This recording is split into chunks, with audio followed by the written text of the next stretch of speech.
Report ng Olongapo City Police Office sa Peace and Order Council, crime volume sa Olongapo bumaba. Crime solution efficiency rate tumaas. Dalawang illegal loggers caught in the act. Bukas na ang Harbor Point, unang mall ng Ayala Land sa Olongapo.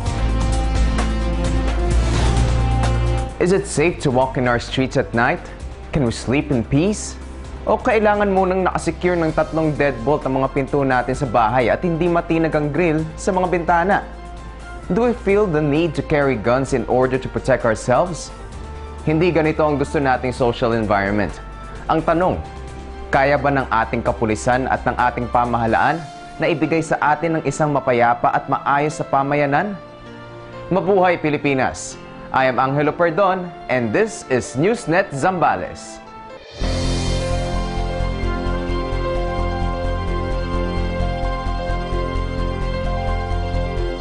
Malaki ang binaba ng crime volume sa Olongapo at tumaas din ang crime solution efficiency rate ng City Police. Kung pagbabatayan ang statistics na inireport ng Olongapo City Police Office sa meeting ng Peace and Order Council ng lungsod, malaki ang improvement sa peace and order situation. More on this from Newsnet Zambales, Fiel Ruelos. Pinangunahan ni Olongapo Mayor James Bong Gordon Jr., SBMA Director First Lady Ann Gordon at DILG Director Araceli San Jose ang first Peace and Order Council meeting noong April 24, 2012. Dumalo naman sa meeting ang mga department heads ng city government at mga representatives ng business sector sa lungsod. Isa sa mga naging highlights ng Peace and Order Council meeting ang accomplishment report ng Olongapo City Police Office sa pamumuno ni Senior Superintendent Christopher Tambungan. Ayon sa report ng OCPO, bumaba ang crime volume sa lungsod mula January to March 2012 sa 41% kumpara noong January to March ng nakaraang taon. Bumaba rin ang crime rate sa 45% sa first quarter ng 2012 kumpara sa first quarter ng 2011 at tumaas naman ang crime solution efficiency rate ng 22.49% kumpara noong nakaraang taon. Samantala, kabilang din sa pinag-usapan ang curfew na ipinatutupad sa mga ganitong oras. Ayon kay Mayor Gordon, mahalagang mapanatili ang peace and order sa lungsod upang patuloy na lumago ang turismo at pagnenegosyo, magkaroon ng maraming trabaho at masiguro ang kaligtasan ng populasyon, lalo na ang mga bata, kabataan at kababaihan sa lungsod. Ito po si Frishel Ruelos para sa Newsnet Zambales. Minsan pa, napatunayan ang kahalagaan ng pagkakaisa at pagtutulungan para mapairal ang batas. Last week, 2 suspected illegal loggers were caught in the act of cutting trees at Barangay Santa Rita in Olongapo City.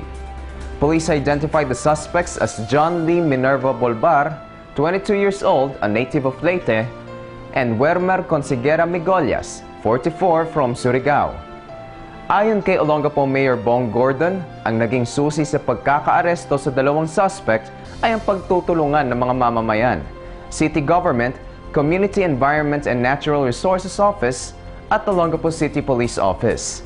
Kinumpiska rin ng mga otoridad mula sa mga suspect ang 2 jungle bolo, isang 72-inch chainsaw, 1 litrong gasolina at 15 piraso ng log kupang lumber. Ang kupang ay isa sa mga pinakamainam itanim pag nagsisimula ng reforestation project. Ang mga suspect ay nasa custody ng Police Station 5 sa Barangay Santa Rita, Olongapo. Sinampahan sila ng kasong paglabag sa PD 705, the Forestry Reform Code of the Philippines, at Republic Act No. 9175 or the Chainsaw Act of 2002. Silipin muna po natin ang ating community calendar. Newsnet Zambales will be back with more news.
Welcome back to Newsnet Zambales.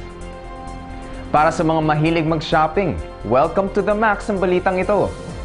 The biggest shopping mall in this part of the country is now open. Kakaiba ang ginawang ceremonial opening ng Ayala Harbor Point sa Subic Bay Freeport. May report si Abigail Magpayo. Buhay na buhay ang summer ng Subic Bay dahil sa formal na pagbubukas sa publiko ng Harbor Point. Ito ang kauna-unahang Ayala Mall sa Subic Bay at siyang pinakabagong tourist destination ngayon, maging sa ating mga kababayan sa Olongapo City at mga karatig bayan. Bukod sa Ayala top management, dumalo din sa unveiling ng Harbor Point ang mga officials from Subic Bay Metropolitan Authority at Olongapo City Government. Bilang pinakabagong lifestyle destinations ng Ayala Corporation, the 3-story 6.5 development Harbor Point ay dinisenyo ayon sa active lifestyle ng Subic Bay, kung saan may enjoy ng pamilya at magkakaibigan ang shopping, food trips at iba pang facilities sa loob at labas ng mall. Dahil sa pagbubukas ng Harbor Point, tinataya ngayon na lalong lolobo ang bilang ng mga turistang papasok sa Subic Bay. Makukumpleto nga naman ang summer vacation na may outdoor adventures para sa mga chikiting, beach hopping para sa mga barkada, sine at malling para sa buong pamilya. Para sa Newsnet Zambales, Abigail Magpayo, reporting. Sinimulan na ang Watershed Characterization Study sa Olongapo. Ano ba ang proyektong ito at bakit mahalaga ito sa mga taga-Olongapo at karatig lugar sa Zambales? Alamin natin mula kay Sarah Jane de los Santos. Inaasahan ng Olongapo City Agriculture Office at City Planning and Development Office ang lead departments na nangangasiwa sa isinasagawang Watershed Characterization Study sa lungsod na matatapos ang pag-aaral sa May 2012.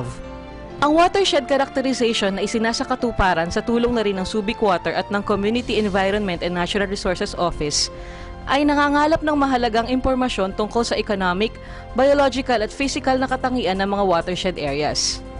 Kasama sa pinag-aaralan sa Watershed Characterization ang flora and fauna, water and soil sampling at socio-economic profiles ng mga nakatira sa lugar.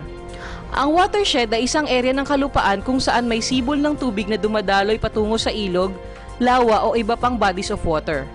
Mahalagang mapangalagaan ang mga watershed na bumubuo sa may humigit kumulang 70% ng Olongapo.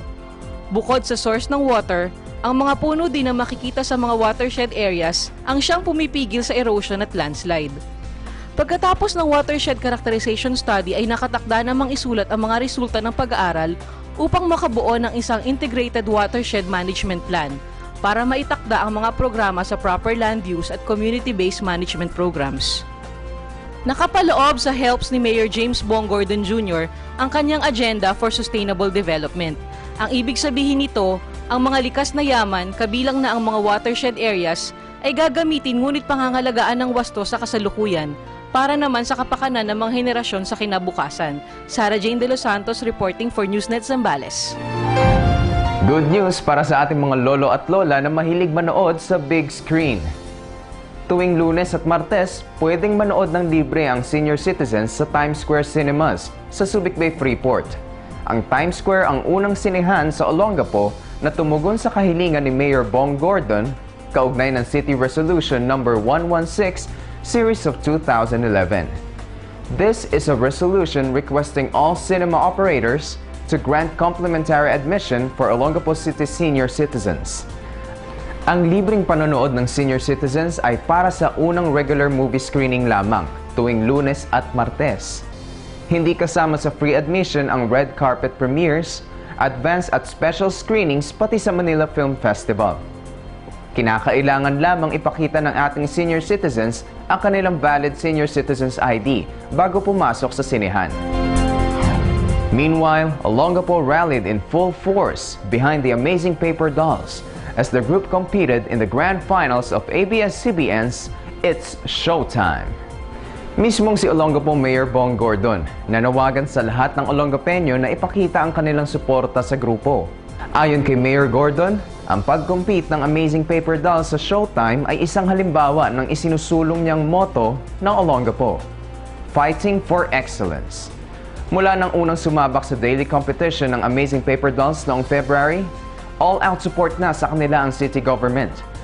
Pinagamit ng city ang Rizal Triangle Covered Court para sa rehearsals ng grupo at bilang remote site mula sa daily elimination round hanggang sa Grand Finals, bukod pa sa pag-mobilize sa iba't ibang sektor para magpakita ng kanilang suporta. 3 million pesos ang nakataya sa Showtime Grand Finals. Let's take another look at the headlines. Report ng Olongapo City Police Office sa Peace and Order Council, crime volume sa Olongapo bumaba. Crime solution efficiency rate tumaas. 2 illegal loggers caught in the act. Bukas na ang Harbor Point, unang mall ng Ayala Land sa Olongapo. We've just brought you the week's top stories in the Olongapo-Zambales area. Thank you for watching us. Make Newsnet Zambales a habit.